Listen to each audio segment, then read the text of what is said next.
I did respect him. I don't respect him anymore because he say I'm not gonna do what they want me to do and this and that. And Stands no chance. But then I watched it the next month. I was like, he actually did way better than I thought he would have did. But people forget Jake Paul, rostered Ohio State rostering, so he's tough. He's not as good boxer, as good skill, but he's tough. Jake Paul beat Anthony Joshua. That's insane. That's not real.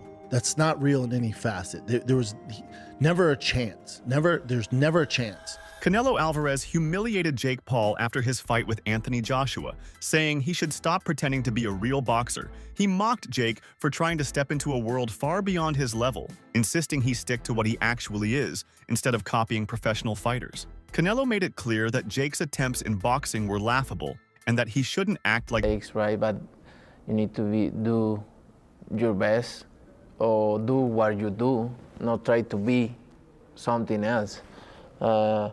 Just do your best as a person. Sometimes it's enough, sometimes for...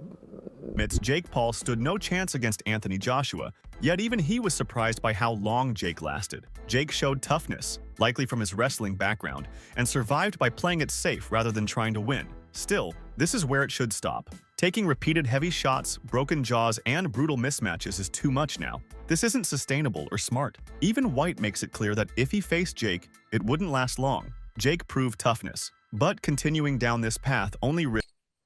But then I watched it the next month. I was like, he actually did way better than I thought he would have did. But people forget Jake Paul, rostered Ohio State rostering, so he's tough.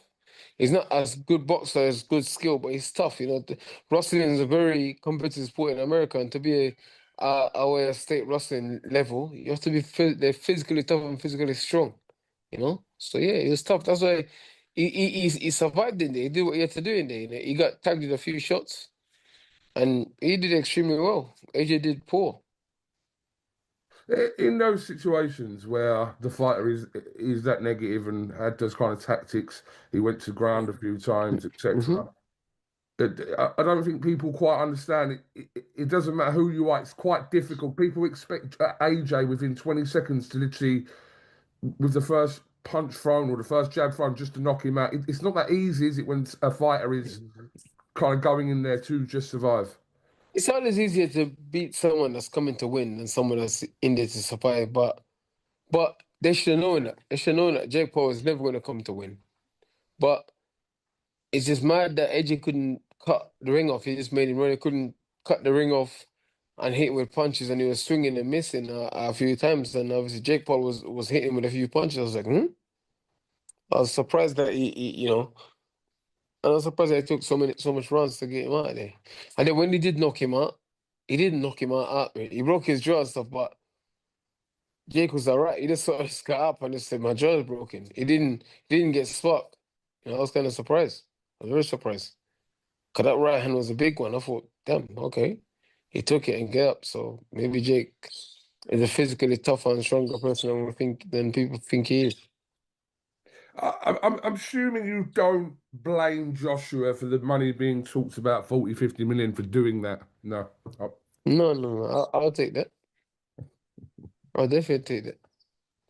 I'll fight Jake Paul next if he wants it. I'll take that. But I'll go after him, though. I'll tell you what, I'll definitely put him away 1 or 2 rounds. No way he's getting past that. Because that's like, that's such a big moral victory for Jake, saying that he acknowledge that Jake Paul has actually improved since his earlier fights, showing better technique, timing, and resilience in the ring. He admitted that Jake's progress is noticeable, and his determination is commendable. However, Canelo made it clear that despite these improvements, Jake should call it quits now. He's already taken on more than he should, facing opponents far beyond his level and risking serious injury. Canelo emphasized that continuing this path isn't wise, and Jake has done enough to prove himself. It's time for him to step back and stop while he still can. Canelo Alvarez has often mocked Jake Paul's choice of opponents, pointing out that he tends to face retired or non-competitive fighters rather than serious professionals. His remarks highlight the perception that Jake's matches are more spectacle than legitimate competition. When jokingly asked whether he would ever consider a fight with Jake, Canelo responded with humor, suggesting that the only conceivable time might be when Jake reaches 50 years old. This tongue-in-cheek comment underscores Canelo's view of Jake's current place in boxing, emphasizing the gap between mainstream champions and celebrity-driven matchups while maintaining a play. He improved more and he do a really good job. Believe I say this in serious. I hope he doing really good job and improve in boxing and it's fine. Would you ever entertain a Jake Paul fight? Not right now. Let's see later when I have like a 50 years old. Points out that expecting Jake Paul to defeat Anthony Joshua is pure fantasy. While Jake shows surprising power for someone around 200 pounds, his abilities still fall far short of elite heavyweight standards. The gap in experience, technique, and physical conditioning between him and top-tier fighters like Joshua is enormous. Schaub stresses that no amount of hype or social media attention can bridge that divide. Jake's efforts inside the ring are commendable in terms of heart and determination, but realistically, he remains outmatched. The notion that he could compete at the highest level of professional boxing is unrealistic, highlighting the huge difference between internet fame and Anthony Joshua. That's insane. That's not real. That's not real in any facet. There was never a chance. There's never a chance. And the Jake Paul fans, and I was getting this a ton from DMs and comments going, well, everyone has a puncher's chance. That's an uneducated opinion. A puncher's chance, yes. If they're in a bar and Anthony Joshua's there at the pub and Jake Paul were to sneak up behind him and hit him in the back of the head or, in the side or something, maybe, even then, he's a little light in the ass, but maybe that's a puncher's chance. In a professional bout where a professional fighter at the level of Anthony Joshua is at, and he is going into a ring knowing and expecting to get hit, there is no puncher's chance when there's that much discrepancy in talent level. There's not, especially when the size difference. And some of you will say, Jake Paul hits hard. To you, yes, to you. But also, Jake Paul hits hard for a 200-pound man. He wouldn't even measure in the top 1,000 professional heavyweight boxers in the world as far as the strength knockout meter, if there is such a thing. It's not possible. So a lot of you were tuning in for saying, well, he has a puncher's chance. That's not real. That doesn't exist here. And now they could do this, but I don't think it's going to get the same amount of views, but it would set expectations. If when this fight was announced, Jake Paul's team said, hey, we're fighting Anthony Joshua. Who thinks we can last 8 rounds?